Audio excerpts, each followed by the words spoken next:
sonido. Muchas gracias por estar acá. Por la demora, gracias por empezar temprano. Pero bueno, resultados de septiembre del 2016. En la mesa quiero presentarles a Adriana González. Adriana González, la nueva persona de relación con inversionistas que tenemos en la corporación, y lo que estamos haciendo, Adriana me va a reportar directamente a mí. Lo que queremos es darle una importancia especial al tema de relación con inversionistas y las presentaciones de la corporación. Entendemos que la corporación, al tener un flotante importante, pues es algo que para nosotros es también importante, y queremos que esa relación pues sea mucho más fluida cada vez. Entonces, Adriana, bienvenida. Adriana acaba de llegar a la corporación, viene de Transmilenio, y antes de eso trabaja en el Banco Interamericano de Colombia y por fuera. A Juan Carlos Páez lo conocemos ya de tiempos largos. Juan Carlos es el vicepresidente ejecutivo encargado de la parte administrativa y financiera de la corporación, y Gustavo Ramírez, que es nuestro vicepresidente de inversiones. Lo traemos básicamente para que si hay alguna pregunta difícil, pues Gustavo está aquí para contestar. Entonces, muchas gracias por estar acá. Entremos entonces en materia. Dale otra vez. Esto, bueno, si quieres devuelves un segundo, es básicamente la agenda. La agenda es una agenda relativamente corta. Estos son estados financieros interinos a septiembre del año 2016. Vamos a entrar un poquito en el portafolio de inversiones, las cosas nuevas que han sucedido en el portafolio de inversiones, y al final mirarnos su relación que ustedes ya conocen, probablemente manejen mejor que nosotros. Aquí lo que tenemos es el balance a septiembre de 2016 comparado con el balance de septiembre de 2015, y aquí tengo que hacer la aclaración que básicamente este balance del año 2015 no tiene la aplicación de la NIC 27, mientras que el balance de septiembre de 2016 tiene esa aplicación, y por eso la diferencia contable.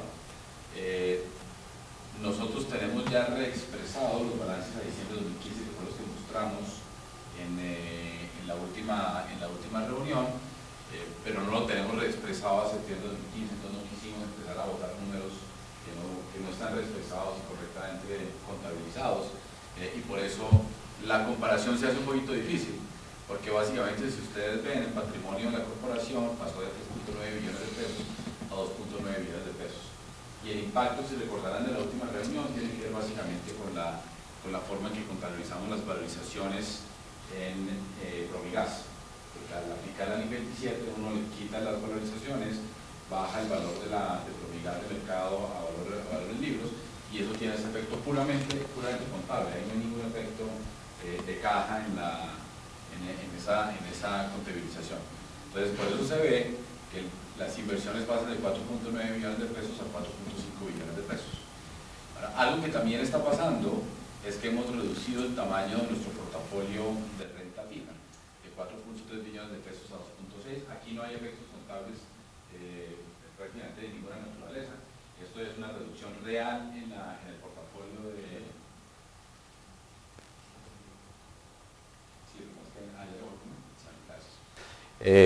Esto es una reducción real en el portafolio de renta fija, y esto básicamente tiene que ver con un ajuste que hemos hecho durante este año por el carry que tenemos en nuestro balance. Claramente, con la subida de tasas de interés del año 2015, y eso se ve en los estados financieros, lo que termina pasando es que nuestro margen se comprimió frente a las inversión de renta fija. Y hay un fenómeno que sucedió, y es que los fondos internacionales que entraron en la curva de TESES entraron en la parte larga. Entonces, la parte larga, que es la que tiene una rentabilidad mayor, se bajó en rentabilidad, y claramente, pues, al subir la tasa de interés, el carry se nos comprimió y el margen se nos comprimió. Entonces, lo que hicimos fue desmontar nuestro portafolio en la medida que era eso posible, y claramente prepararnos para el escenario que estamos viendo de tasas de interés de aquí para adelante. Pero esa es la naturaleza de ese portafolio, ¿no? Aquí tenemos un portafolio que es muy del corto plazo, lo que lo vamos subiendo y bajando de acuerdo a las condiciones de mercado, y el otro es un portafolio básicamente de renta fija. Aquí les estamos dando un dato que es importante, que es que básicamente el el fondeo del portafolio de renta fija tiene un plazo de 2.6 años, mientras que el fondeo de la parte de inversiones de renta variable tiene un plazo de 4.2 años, y es unas variables que estamos empezando a mirar muy de cerca.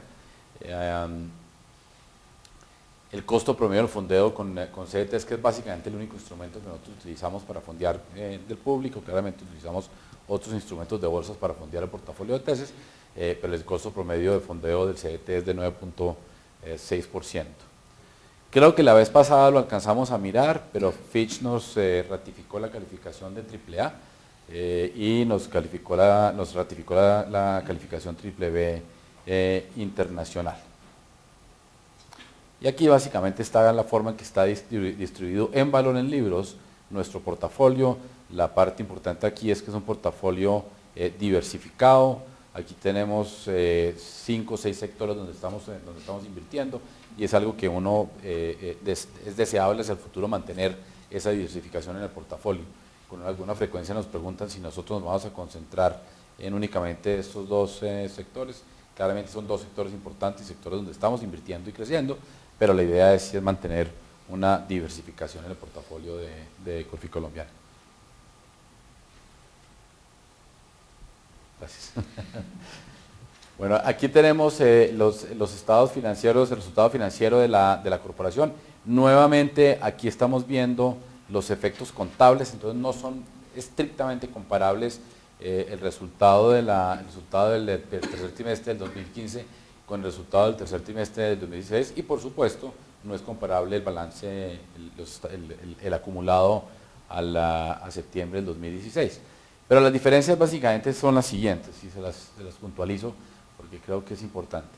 Acá se ve en el margen de tesorería la diferencia que tiene, digamos, lo que estamos haciendo en el tercer trimestre del 2016. Ya en el 2015 se había presentado esa compresión del margen y básicamente un carry negativo en parte de las inversiones de la corporación. Ya esa situación se volteó en el tercer trimestre del 2016.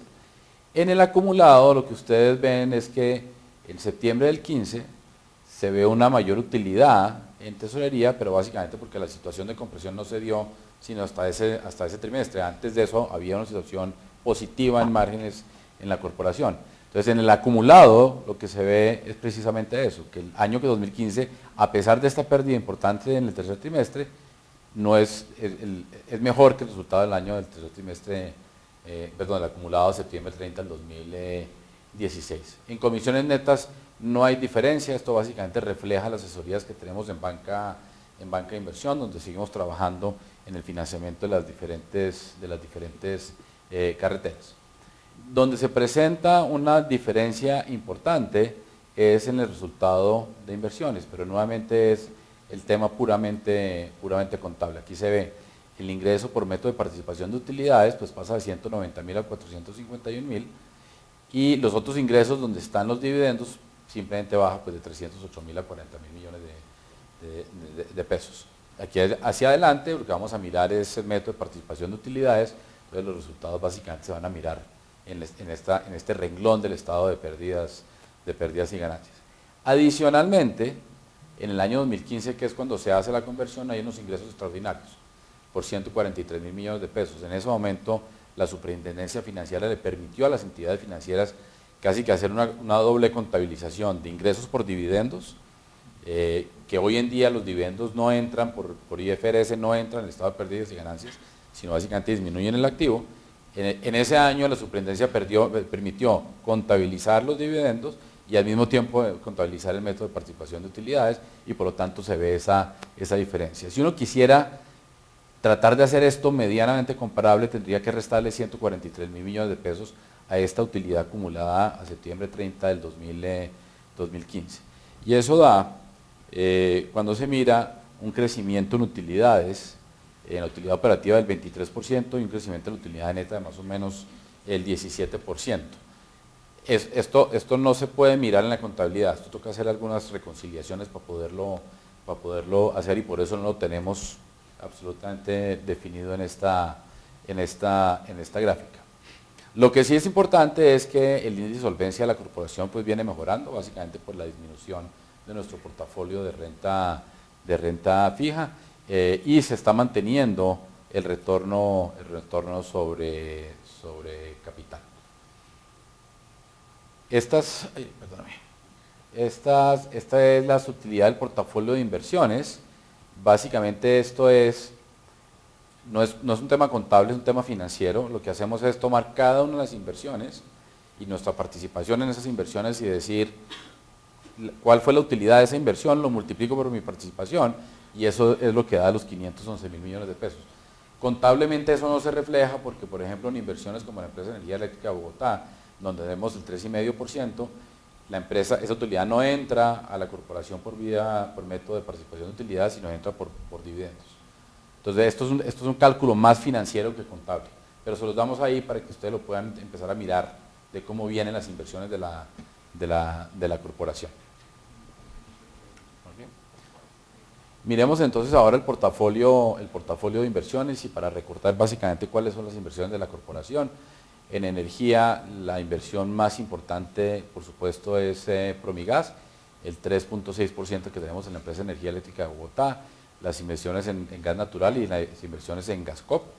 Tenemos inversiones, por supuesto, en Perú a través de Promigas, que es una inversión en Cálida, que es una inversión importante para ellos, donde somos socios de la empresa de Energía Eléctrica de Bogotá. Y aquí en infraestructura, pues están básicamente todas las compañías que tienen las concesiones. Las dos importantes aquí son Episol y Consecol, que es a través de las compañías a través de las cuales tenemos las participaciones no solamente en las concesiones, sino en las compañías constructoras de Ruta del Sol y de las 4G.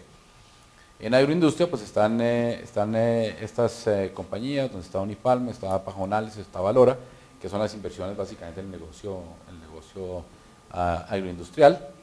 En hotelería está Estelar, que es básicamente la más organizadita de todas porque está en una sola compañía. Y lo que tenemos en el negocio financiero, Leasing Corficolombiana, Fiduciaria Corficolombiana y Banco Corficolombiana Panamá.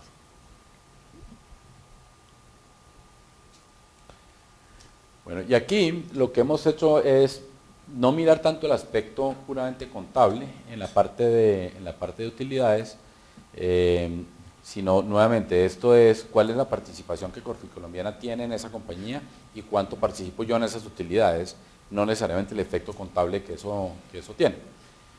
Y en el valor del portafolio sí nos toca mirar es cuánto vale mi portafolio en libros de Corficolombiana. Entonces en el sector de energía y gas básicamente lo que se está viendo es un crecimiento de las utilidades de esas compañías de 178 mil millones de pesos a 269 mil millones de pesos. Nuevamente esto es mi participación Corficolombiana en esas compañías. Promigas es una compañía que claramente pues, tiene más del doble de estas utilidades, que es donde nosotros no participamos.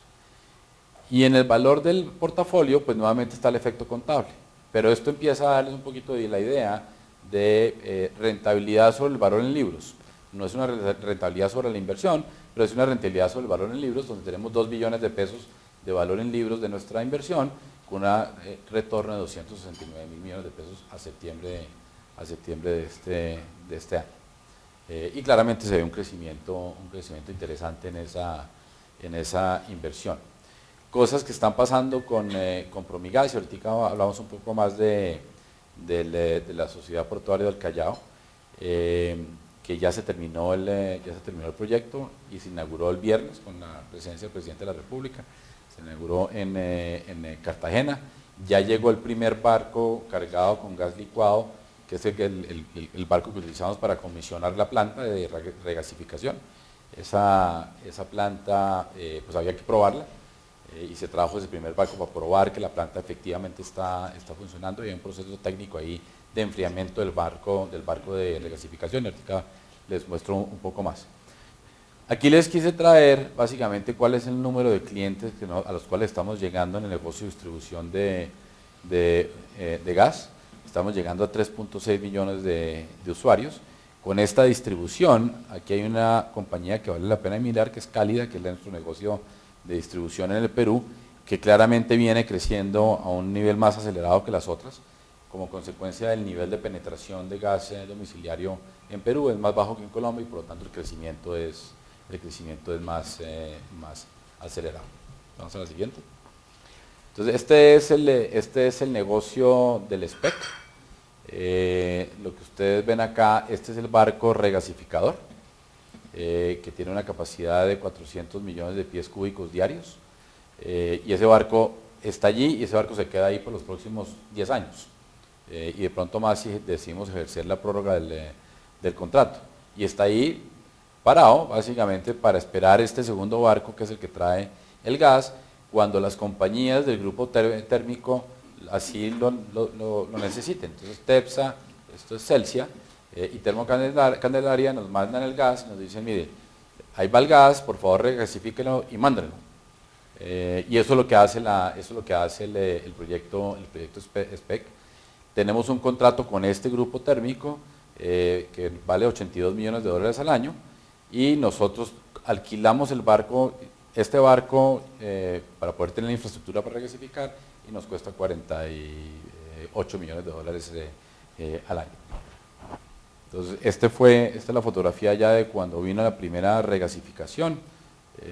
Este barco carga más o menos 150.000 metros cúbicos de gas licuado, y se lo pasa al barco en forma líquida, y el otro barco lo regasifica, lo mete en el tubo y lo manda a la estación de Cartagena para ser distribuido después a cada una de las térmicas en la medida que lo vayan necesitando, y lo que hace es de alguna manera proveer ese backup de gas al sistema térmico, para que en un fenómeno del Niño, si llegara a suceder nuevamente, pues este gas se puede traer y simplemente se operan las plantas de generación. Una pregunta ahí. O sea, ustedes van a generar 83 millones de dólares anuales en ingresos y el costo de arrendamiento va a ser 49 millones de dólares.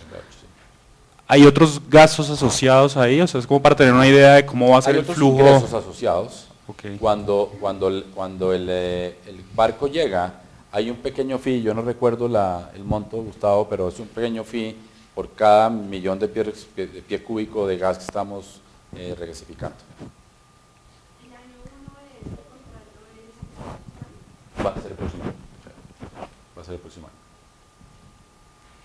Porque esto, pues, este barco llegó más o menos el 5 de noviembre. Sí. Se cargó el gas licuado al otro barco, y está en proceso de regasificarlo, ¿no? Y distribuirlo, llevarlo a través del tubo. Entonces entremos a infraestructura, y aquí les hemos puesto el valor del portafolio de infraestructura. Claramente se ve el incremento importante en la inversión en infraestructura, que corresponde con las compañías, corresponde a Ruta del Sol, donde seguimos invirtiendo, y a las concesiones 4G. Y claramente se ve el incremento importante en las utilidades. Y aquí les pusimos las diferentes concesiones que nosotros tenemos, algunas de ellas pues muy antiguas, y la fecha de terminación de ese contrato, ¿no? Bogotá-Villavicencio, que se termina en el año 2019, pero este conecta básicamente con la siguiente concesión, que es la concesión de Coviandina. Si ustedes recuerdan, el Bogotá-Villavicencio es más o menos 100 kilómetros, está dividido en 3 partes. Nosotros tenemos toda la carretera, que es esta, que es Coviandes. Después tenemos un proyecto que es la construcción de la segunda calzada del segundo tramo, y Coviandina, que es una iniciativa privada 4G, es la construcción de la segunda calzada en el tercer tramo. Y ahorita les muestro en que estamos en esa... Una pregunta, ¿el segundo tramo va hasta qué año? ¿El segundo tramo de Coviandina? Perdón, no, qué pena. No, es solamente el segundo tramo, la segunda calzada, ¿hasta qué año va? ¿Hasta el 2023 o hasta...? No, el plazo es variable, depende del tráfico. Si el tráfico cae, se amplía el plazo. Si el tráfico crece, se reduce. Estimamos que debe estar terminando, como dice ahí, en el 2019. En el 2019 ya nos han pagado la segunda calzada, el segundo tramo, y el recaudo de peaje, como es una iniciativa privada, entra a financiar la segunda calzada del tercer tramo. Esa segunda calzada fue la que se inauguró, o se vio en la inauguración hace un par de meses, donde se ven los túneles y los puentes que hemos construido. Ahí está el túnel más largo de Latinoamérica, tiene 4 kilómetros. y no es porque Colombiana sea el dueño, pero la verdad es un túnel absolutamente espectacular. Uno entra y pareciera que está entrando un túnel en Suiza. Es un túnel muy bien hecho. Y las otras concesiones, básicamente Bogotá, Facatativá, Los Alpes, que se termina en el año 2024, Pisa, Bogotá, Lugar La Paila, que se termina en el año 2033, Ruta del Sol, que esta es la concesión que tenemos con Odebrecht, Puerto Salgar, San Roque, la variante Ocaña Gamarra, esto ya está ejecutado en un 59% más o menos de obra. La variante tiene un poquito menos de ejecución, pero básicamente porque arrancó después. Y después tenemos los Alpes Villeta Cambao, que van en un 86%, y la concesión que se termina en el año 2035. Y estas son, el cuadro de arriba son las 4G, que son las que estamos invirtiendo una cantidad muy importante de dinero. La inversión total ahí son 9.2 billones de pesos. Y el equity que le corresponde a Corficolombiana básicamente son 800.000. ¿En qué están esas carreteras 4G? Esto es nuestro porcentaje de participación, no en todas tenemos el 100%, si ustedes recordarán, en Covipacífico tenemos un 49.9% de participación, el otro porcentaje lo tiene Iridium, ACS de España, que es nuestro socio en la concesión y es nuestro socio también en la constructora, y el fondo de capital privado SK tiene un porcentaje también, que yo recuerdo es como el 10%, ¿no es cierto? El 10.1%. Y en la otra, que es la Covimar, que es la carretera Mulaló-Lobo Guerrero, tenemos un 60% de participación. Aquí están los kilómetros de cada una de esas carreteras, el estado en que están las licencias ambientales y las consultas previas.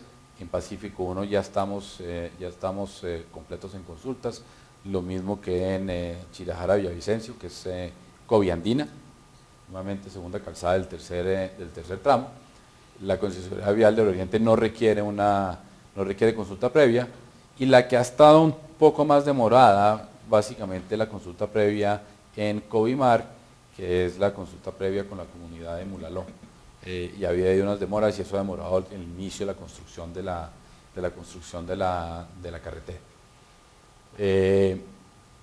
Aquí están los datos sobre compra de predios y básicamente lo que tiene que ver con los diseños definitivos. En cierre financiero, y aquí el cierre financiero nosotros llamamos el cierre definitivo de todo el proyecto, porque ustedes recordarán el cierre ANI es un cierre que básicamente corresponde a la primera unidad funcional, y uno tiene que demostrar que tiene financiamiento para esa primera unidad funcional. Aquí el cierre financiero nosotros llamamos cierre financiero definitivo de todo el proyecto, no solamente de la primera unidad funcional. Ese cierre financiero ya está para la concesionaria Vial del Pacífico, o Covipacífico. Estamos por salir a bancos esta es Covimar, esta es la que está un poco más demorada. O sea que el proceso de financiamiento probablemente se mire hacia el segundo trimestre del año 2017 y el inicio de la construcción probablemente sea tercer trimestre del año 2017, dependiendo de la velocidad con que podamos negociar con la comunidad de Mulaló. En la concesionaria Vial Andina pensamos que el primer trimestre del año 2017 debe estar el cierre definitivo. Ya se están haciendo algunos trabajos preliminares de obra en esa carretera, porque claramente es importante empezar a trabajar, pero ahí tenemos el equity y los aportes de equity o créditos puente para poder hacer ese inicio. Concesionaria Vial del Oriente tiene un crédito puente de 100 millones de dólares, estamos en proceso de cerrar ya con los bancos. Aquí el cierre debería ser también en el primer trimestre del año 2017. Realmente aquí hemos encontrado un interés bien importante de bancos internacionales, recibimos ofertas de 19 bancos internacionales para el financiamiento de ese proyecto, y lo que queremos hacer es utilizar la mayor cantidad de financiamiento internacional que esté de alguna manera cubierta con los dólares que nos entrega el gobierno a nosotros, para no tener un diferencial de riesgo por tasa de cambio. Este cuadro, este cuadro ya se lo había mostrado la vez pasada y lo mencioné al principio de este slide, es el total de la inversión que vamos a hacer en las carreteras por concesión, en 4G. No, eso es. En la diapositiva anterior, esos aportes de equity, ¿por qué son tan distintos a los que nos han mostrado la vez pasada? Son 2.3 billones, ¿no?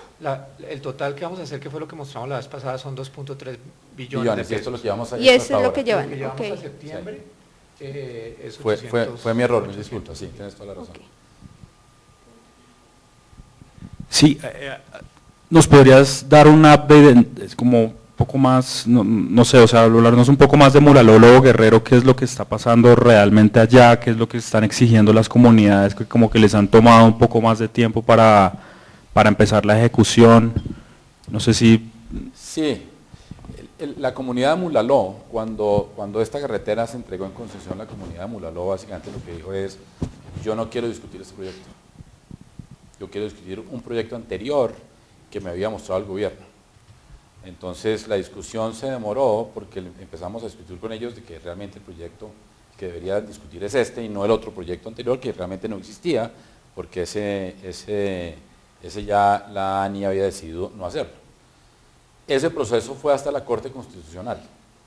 Entonces hubo un proceso de demora porque ellos dijeron, yo no voy a discutir este proceso, y se fueron hasta la Corte Constitucional para decir, discutamos el otro. Y eso tomó un tiempo largo. La Corte Constitucional les dio la razón y dijo, el proyecto que deben discutir la comunidad es este otro que no existe. Entonces, en ese proceso nos tomó un tiempo largo. Finalmente a la comunidad se le convenció que este proyecto es el que debían discutir, no solamente porque es el existente, sino porque era mejor proyecto que el anterior. Y eso fue lo que tomó tiempo para arrancar a hacer la conciliación y la discusión con la comunidad. Y esa ha sido básicamente la demora. Entonces eso ya quedó solucionado. Se está solucionando, todavía no está el acuerdo definitivo, Gustavo, con la comunidad. Pero en este momento ya está en proceso la consulta Sí. del proyecto nuestro, que debe terminar hacia febrero. Entonces, digamos, ya está en marcha y ya, digamos, la discusión grande, que es la que menciona Bernardo, ya se superó y ahora ya estamos en lo que debimos estar hace un año. Discutiendo el que ¿El toca. proyecto qué es? Ahora, eso para nosotros no tiene un impacto diferente a que el inicio del proyecto sea demorado. Digamos, no nos genera unos costos adicionales, hasta que esto no esté concluido, no se tiene que firmar el acta de inicio de obra, no tenemos ningún compromiso diferente a que esto, digamos, es tan notorio el tema de la negociación con la comunidad, que claramente la ANI dice, bueno, hasta que nosotros no terminamos eso, no se termine esta consulta, pues no se puede arrancar la obra. Buenos días, tengo dos preguntas. La primera con respecto a Pacífico 1, quiero saber si ya todos los temas con Invías fueron solucionados y si ya se comenzó la construcción. Y la otra pregunta es devolviéndonos un poco al proyecto SPEC, me gustaría saber el otro 49%, cómo es la estructura societaria. Tengo entendido que son unos fondos de capital privado, pero me interesa quiénes están detrás de esos fondos, por favor. Los otros socios. El otro 49% de SPEC es un fondo de capital privado que tiene inversionistas chilenos y también tiene inversionistas colombianos. Pero es un solo, inicialmente eran dos que al final se juntaron y entonces hoy en día es un solo fondo. Sí, Baru Investment. Baru Investment. ¿Y las técnicas están vendidas o es otra cosa? No, hasta nosotros entendemos, algunos de los socios de las térmicas son socios también en ese fondo de capital privado. No las térmicas directamente, sino algunos de sus inversionistas. ¿Y la otra pregunta cuál era? Ya hay unos acuerdos, un memorando de entendimiento con la ANI, y ahí había varias cosas. Había el peaje de Ancón Sur, que realmente era un peaje relativamente inocuo porque se le podía hacer bypass por el pueblo. Finalmente acordamos quitarlo, eso no tiene un efecto importante en el flujo de caja. Después había una obra que el Invías tenía que entregar, que no iba a entregar porque no tenía los dineros para hacer la cosa. Se cambió el alcance, no el alcance del contrato, pero se modificaron la forma en que las unidades funcionales se iban a ejecutar, de manera tal que pudiéramos conectar las carreteras. Parte del problema que había era que el Invías se había comprometido a hacer una conexión y esa conexión nos dejaba una diferencial de 14 metros entre una carretera y la otra. Eso ya se solucionó, se cambiaron las unidades funcionales, tuvo un efecto no material, creo yo, en el tema de los derechos de recaudo y cuándo se pagan, pero claramente tenemos ya un acuerdo con la ANI, pero tenemos que llevar ese acuerdo a los bancos a decirles, mire, este es el acuerdo al cual llegamos a la ANI porque tiene un efecto en el flujo de caja del proyecto, no muy grande, pero lo tiene. Y ahí en Pacífico 1 hay 4 bancos internacionales y tenemos dos bancos locales, entre ellos está un banco del Grupo Aval y Da Vivienda. Entonces, digamos, pero no anticipamos un problema con el otro sí.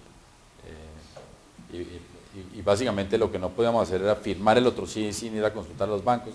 Ya estamos en ese proceso y por eso tenemos un acuerdo de entendimiento con la ANI. ¿Okay? Pero todos los problemas ya fueron y las diferencias fueron solucionadas.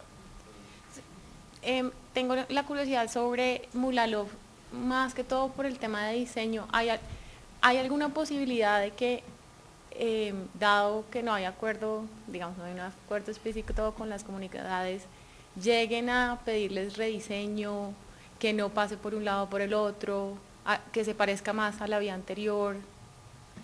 No. ¿Hay alguna posibilidad de eso?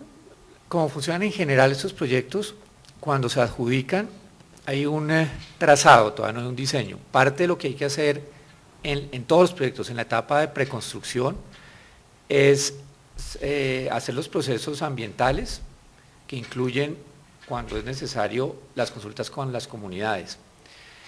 Tanto los temas ambientales como como la definición con las comunidades son insumo para definir los diseños finales en todos los proyectos.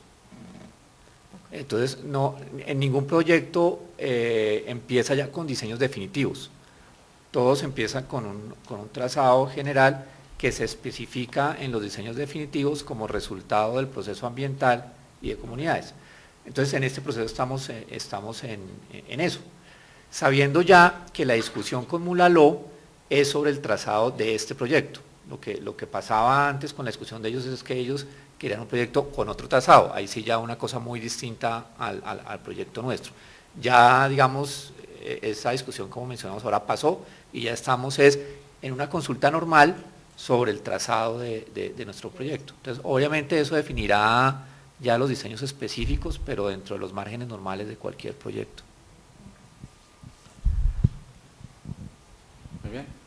En hotelería, básicamente Estelar, y para recordar, Estelar tiene 31 hoteles y tiene 3.900, un poquito más de 3.900 habitaciones en 3 países, incluyendo Perú y Panamá y Colombia. En estos números que ustedes están viendo acá, la utilidad de Estelar es un poco más baja que lo que se veía a septiembre del año 2015. Aquí lo que tenemos es el efecto del endeudamiento para construir el Hotel Estelar en Cartagena. Entonces, al tener todo el endeudamiento, pero no estar en operación el hotel, la utilidad tiende a bajarse.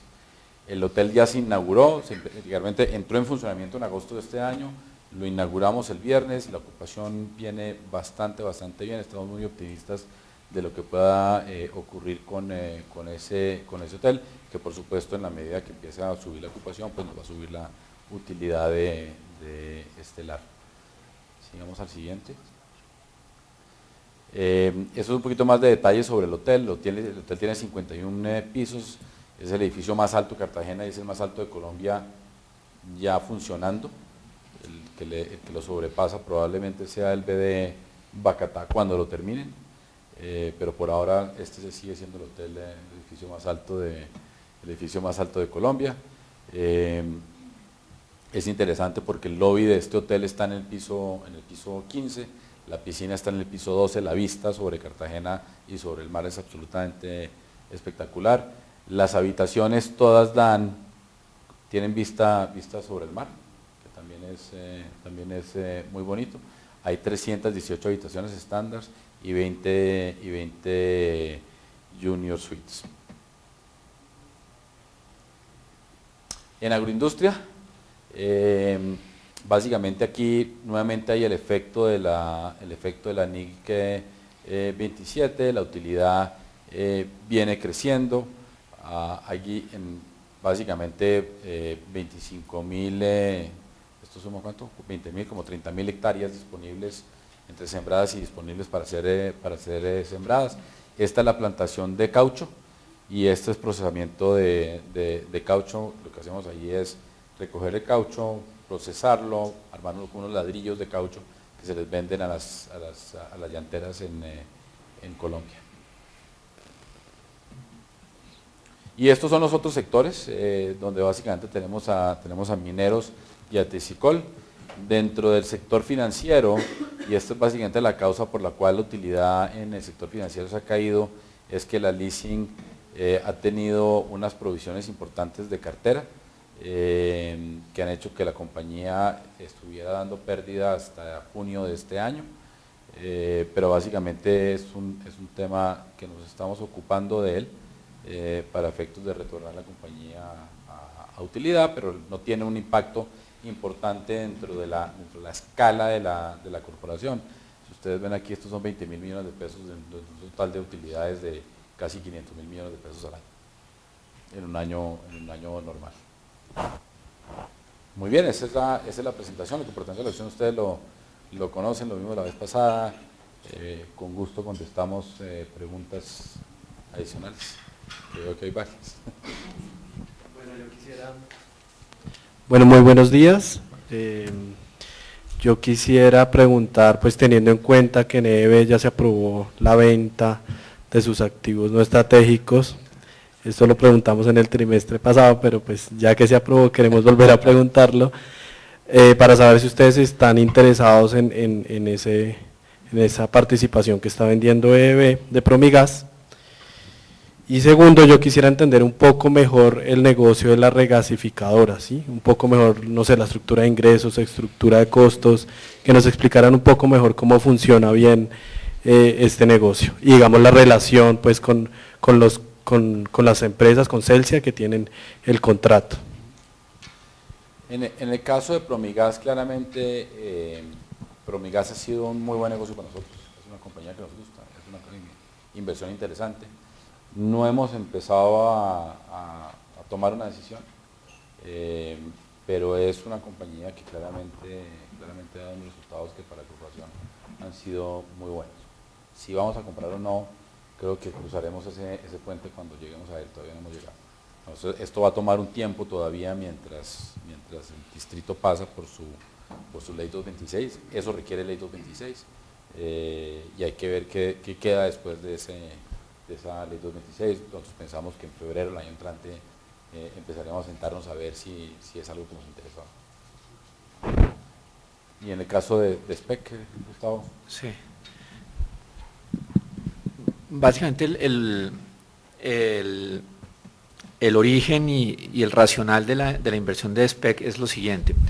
Como ustedes saben, el consumo de gas natural en Colombia pues está básicamente destinado a tres usos: el uso residencial, vehicular y el industrial. Y hay un cuarto uso, y estos son, digamos, usos normales, más o menos estables, con variaciones leves a lo largo del tiempo. Sin embargo, hay un cuarto uso del gas natural que sí es bastante volátil, que es el uso para generar energía eléctrica. Una parte importante del parque térmico colombiano se abastece con gas. El problema de ese consumo de gas es que, como menciono, es esporádico porque las plantas generadoras de electricidad térmicas no están prendidas siempre. El consumo de electricidad se suple fundamentalmente con las plantas hidroeléctricas, y las plantas térmicas solo son, digamos, secundarias en ese consumo, en esa producción de electricidad.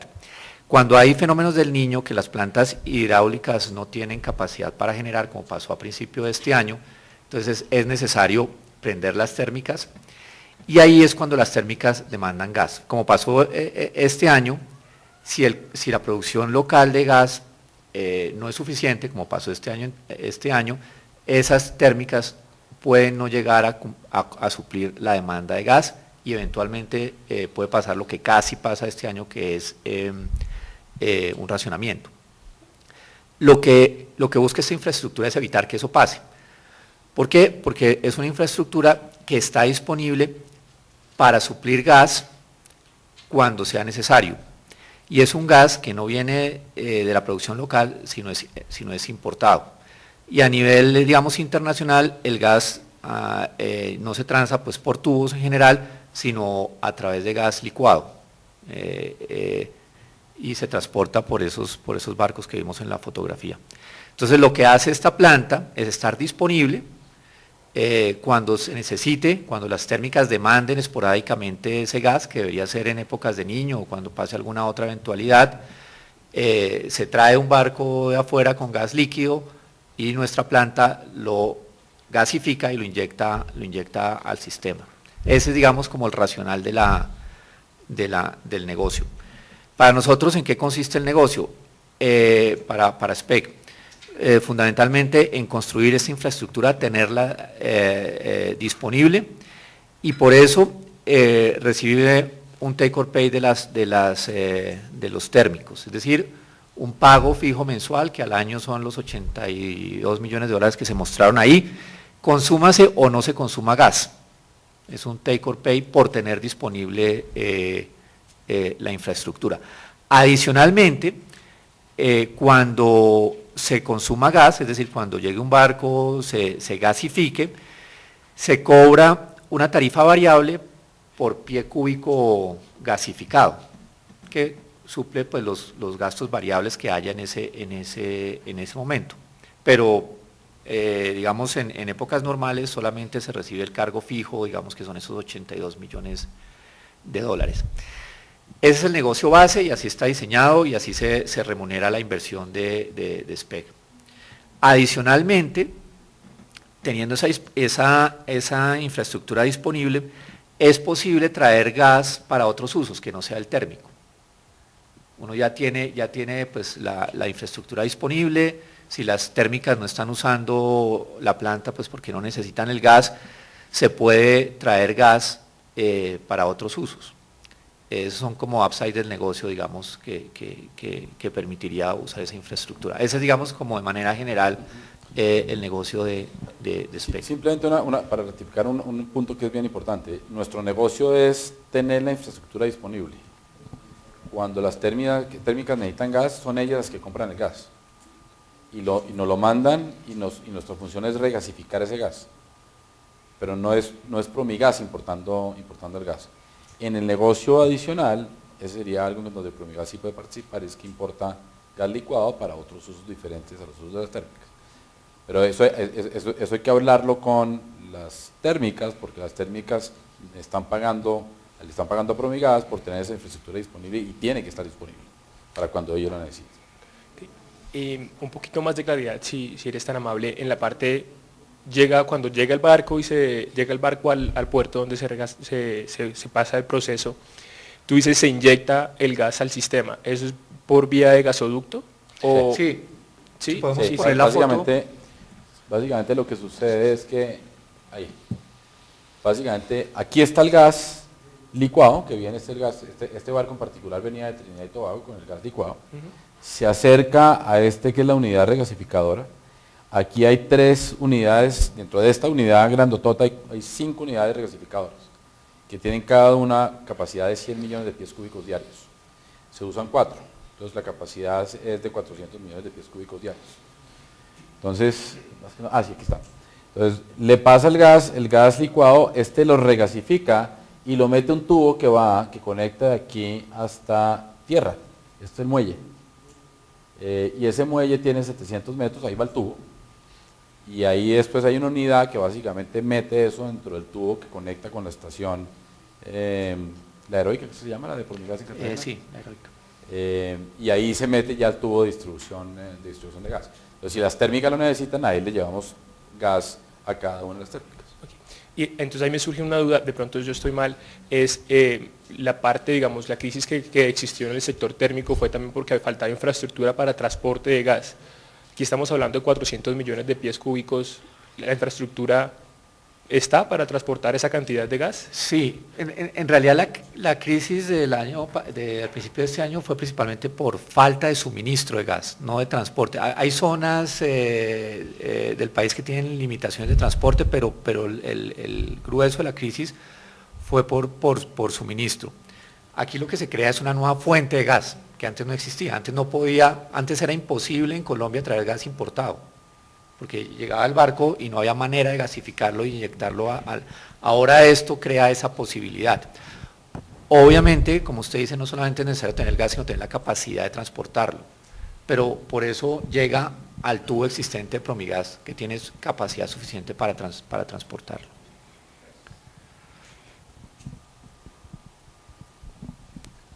¿Nos podrían contar un poco más sobre el negocio que se anunció recientemente con Canacol, sobre la expansión de los 100 millones de pies cúbicos? Si es muy significativo para ustedes o no tan. O sea, ¿podemos poner un mapita que hay antes? Ese. Sí. No, sí. Tradicionalmente,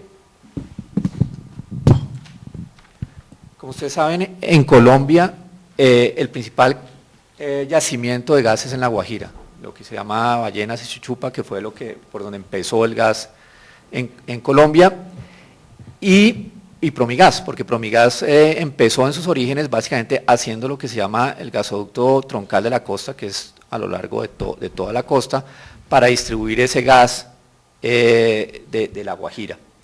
Después, en los 90, surgió el campo de Cusiana, que es de petróleo, pero también de gas, y ahí fue, digamos, cuando hubo la posibilidad de traer gas al interior del país, y adicionalmente también se creó un gasoducto para traer el gas de La Guajira hacia el centro, que es todo lo que tiene TGI.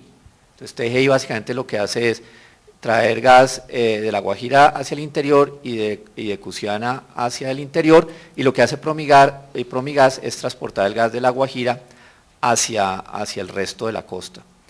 Recientemente han aparecido campos de gas en el sur de Córdoba, que son básicamente los de Canacol, Jocol, Pacific incluso, pero como ustedes ven, este gasoducto estaba diseñado para traer gas, digamos, de norte a sur, y entonces este gasoducto ya era la cola del gasoducto, era un gasoducto ya relativamente pequeño.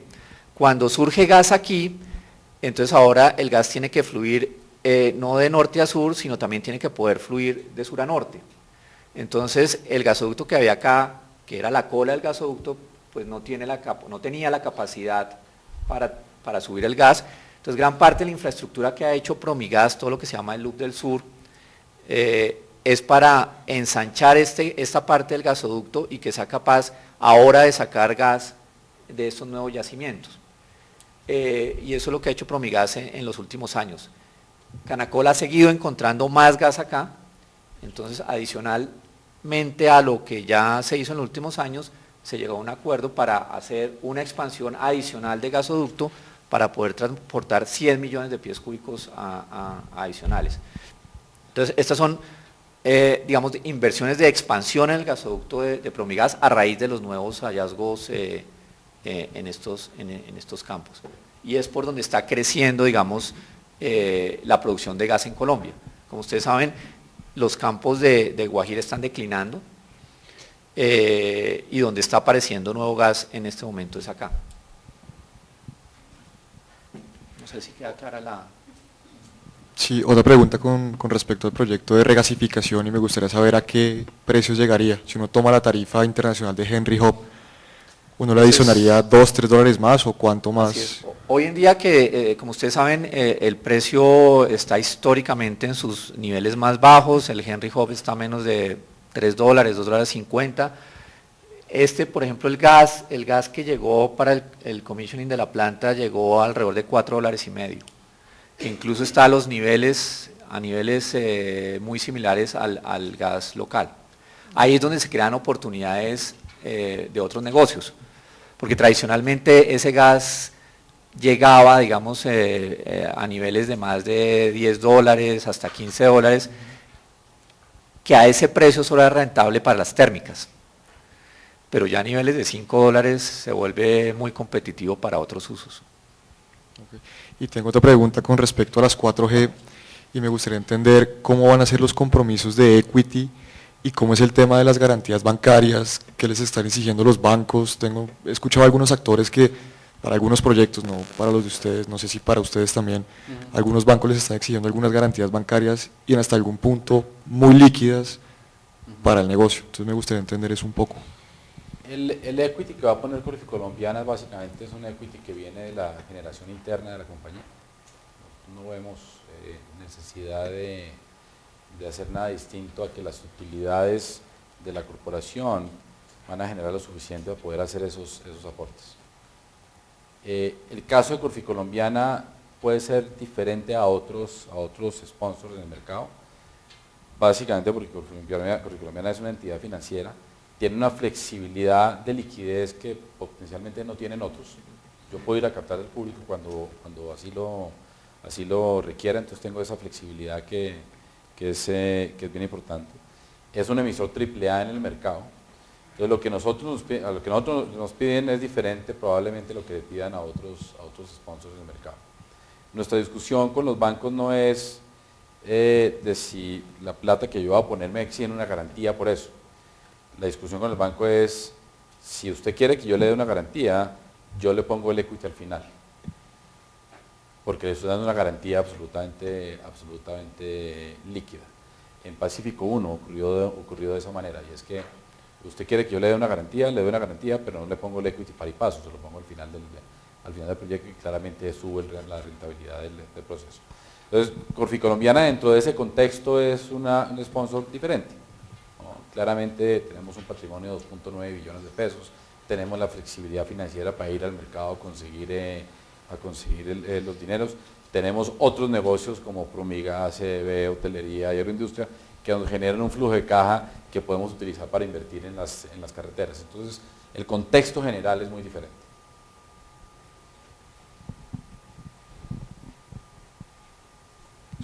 Ya que tocamos ese tema, a mí me gustaría de pronto volver a preguntar sobre el tema de los dividendos, teniendo en cuenta ese CAPEX tan grande que tiene pues Corficolombiana para los próximos años y ahora que acabas de comentar que va a utilizar su generación interna para financiarlo, me gustaría saber si podríamos esperar una disminución de la repartición de dividendos. No hemos llegado a esa decisión tampoco, no hemos llegado a tomar la decisión de no repartir dividendos. Lo que sí es claro es que Corficolombiana está en un proceso de inversión importante, ¿no? Si uno mira que tiene que invertir 2.3 billones de pesos en los próximos 5 años, es un proceso de inversión importante, pero no es una decisión que se haya discutido ni tomado.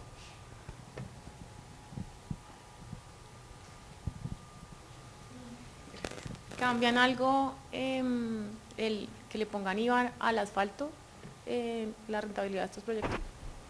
Realmente no tiene un impacto tan alto. Uno pensaría que sí, pero la capa asfáltica dentro de tu costo total del proyecto no es un insumo tan importante. Cuando uno mira lo que está en este momento en la reforma tributaria, la rebaja de los impuestos por el lado del impuesto de renta compensa los incrementos en el tema del IVA.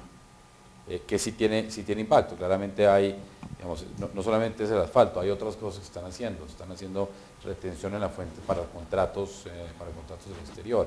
Los contratos tienen esa retención en la fuente, normalmente le toca asumirla al sponsor porque quien recibe el impuesto, el pago allá dice, a mí me lo entregan neto de impuestos.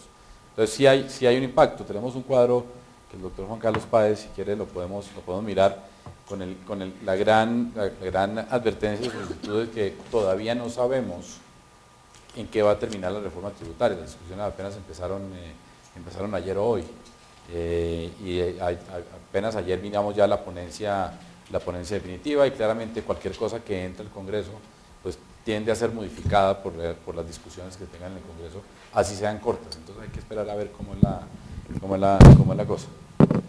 Sí, mantener actualizado este cuadro es un reto y tratamos de sintetizar los efectos que posiblemente tenga la reforma en la corporación y en las filiales que tenemos. Vean ustedes, aquí no está explícitamente la corporación, pero diría yo que el efecto importante en la corporación es el asociado con renta presuntiva. Ustedes saben que la estructura de patrimonio nuestra nos hace estar dentro de renta presuntiva y lo que está contemplado desde los primeros proyectos y actualmente en el último texto es que efectivamente la tasa de tributación pasa de 3 a 4, eso es un 33% de aumento en la tasa. Yo oí a Custodio Cabrera ayer decir que no le iban a subir del 3 al 4. Entonces, nuevamente es un moving target en el tema de la reforma, no sabemos en qué va a terminar. Pero fundamentalmente la manera como se calcula el patrimonio bruto, el patrimonio líquido, permanece estable y entonces el único efecto que tendríamos nosotros significativo en la corporación es este que aparece en esta línea. De resto, se mencionó varias veces y explícitamente la situación actual que incorpora una tasa mezclada renta con crédito de 42, 43 y 34 progresivamente, pues pasa en nuestro caso a ser de 39, 36 y 32. Eso tiene un impacto positivo no solamente en las entidades filiales, sino pues por transitividad en la corporación. Retefuente, lo mencionaba Bernardo hace un momento, esa retención del 10% a consultoría de servicios técnicos pasaría de 10 a 15%, eso obviamente inmediatamente en el caso de consultorías externas aumenta el gross up, pero de nuevo son impactos relativamente marginales en toda la estructura de ingresos de la corporación y sus filiales. Zonas francas, tenemos algunas, Promigas tiene una zona franca pequeña, pues se está discutiendo mucho si se disminuyen los beneficios tributarios, ese sí que está en discusión, hay como 3 o 4 regímenes de zona franca. Y SPEC es zona franca, el negocio de la gasificadora es zona franca. Sí, hay una zona franca que se llama zona GEN y SPEC per se es una zona franca. Y estaría afectado en esa corrección marginal que se llevará a cabo. Las rentas exentas, pues al cambiar, eliminar el CRE y sustituirlo por renta en las deducciones o las exenciones en el sector hotelero, pues tiene un impacto negativo. En el sector financiero estamos viendo algunos efectos negativos. Ese impacto negativo en el sector hotelero es solamente para hoteles nuevos. Para hoteles nuevos, correcto. Para todos los hoteles que estén ya terminados el 31 de diciembre no... El histórico se respeta, así es. Aquí había una discusión sobre si el impuesto a la riqueza la tercera cuota se iba a eliminar o no. Definitivamente en el proyecto que se pasó ayer no hay ninguna eliminación explícita de él y por lo tanto consideramos que se mantiene. Y de resto, IVA nos impacta en toda la estructura de costos al pasar del 16 al 19. Vamos a ver en qué resulta eso. Parece ser que finalmente esta fuera a ser la decisión. Sí, la del asfalto esa claramente no la van a echar para atrás. Eso tiene que ver con poner en el mismo punto de competitividad al asfalto y al concreto y a las demás cosas. O sea que ese va a ir, pero nuevamente no tiene un impacto como el que uno creyera. Es mucho más el gasto que se mete, por ejemplo, en el relleno de la carretera hasta cuando uno le pone la capa asfáltica. Ese no tiene impacto. Obviamente impacta en la estructura de costos, o sea, en la proporcionalidad de ese nuevo gravamen sobre el asfalto. Y lo otro es que no impacta igual en todos los proyectos. De hecho, en nuestro proyecto donde mayor impacto tiene es en Covioriente, pero en los otros tres el impacto es bastante pequeño. En Covioriente básicamente porque es el trayecto más largo, son 260 kilómetros, y ahí es donde menos de las otras obras hay que hacer, mientras que en las otras concesiones son más corticas y el grueso de las obras son túneles, viaductos, donde los otros insumos pesan mucho, sobre todo el acero, el concreto. En Covioriente, repito, es 260 kilómetros y ahí no hay tantos túneles y viaductos, entonces el peso relativo, digamos, del pavimento sí es mayor. Entonces el efecto ni es tan grande ni es igual en todos los proyectos. Así es. A raíz de eso, ¿ustedes podrían pensar en sustituir asfalto por concreto? No, la carpeta asfáltica del proyecto de Villavicencio que menciona Gustavo está relacionada con la estructura geológica de esa zona, entonces eso no se está considerando. Así como está ese cuadro, ¿reforma tributaria positiva para Corficolombiana en general? Positivo.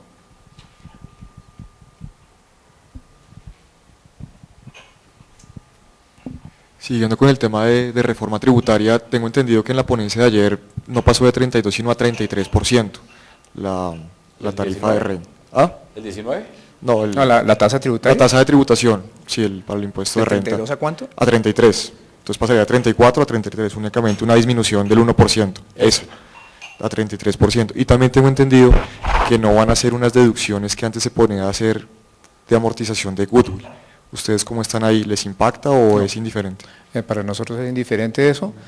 Sí, en realidad en ese sentido el efecto sería todavía menor, pero insisto, para la corporación como tal, esos son efectos en las filiales, pero la corporación, su situación de bajo apalancamiento hace que fundamentalmente estemos bajo presuntivo. Entonces el impacto está en esta tasa, fundamentalmente. Y una última pregunta con respecto a las zonas francas. ¿Esa zona franca de SPEC tiene contrato de estabilidad jurídica? Ok, gracias. Pero cuando se hizo la evaluación del negocio SPEC se hizo sin el supuesto de zona franca. O sea, la zona franca es un upside del proyecto. Bueno, pues muchas gracias. Va a estar colgada, sí. Ya está. A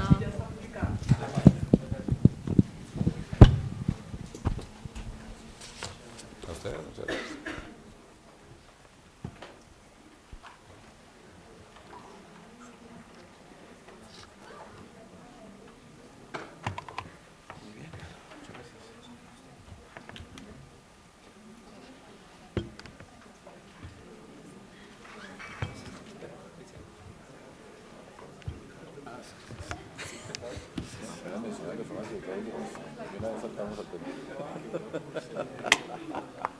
Sembrado la pregunta.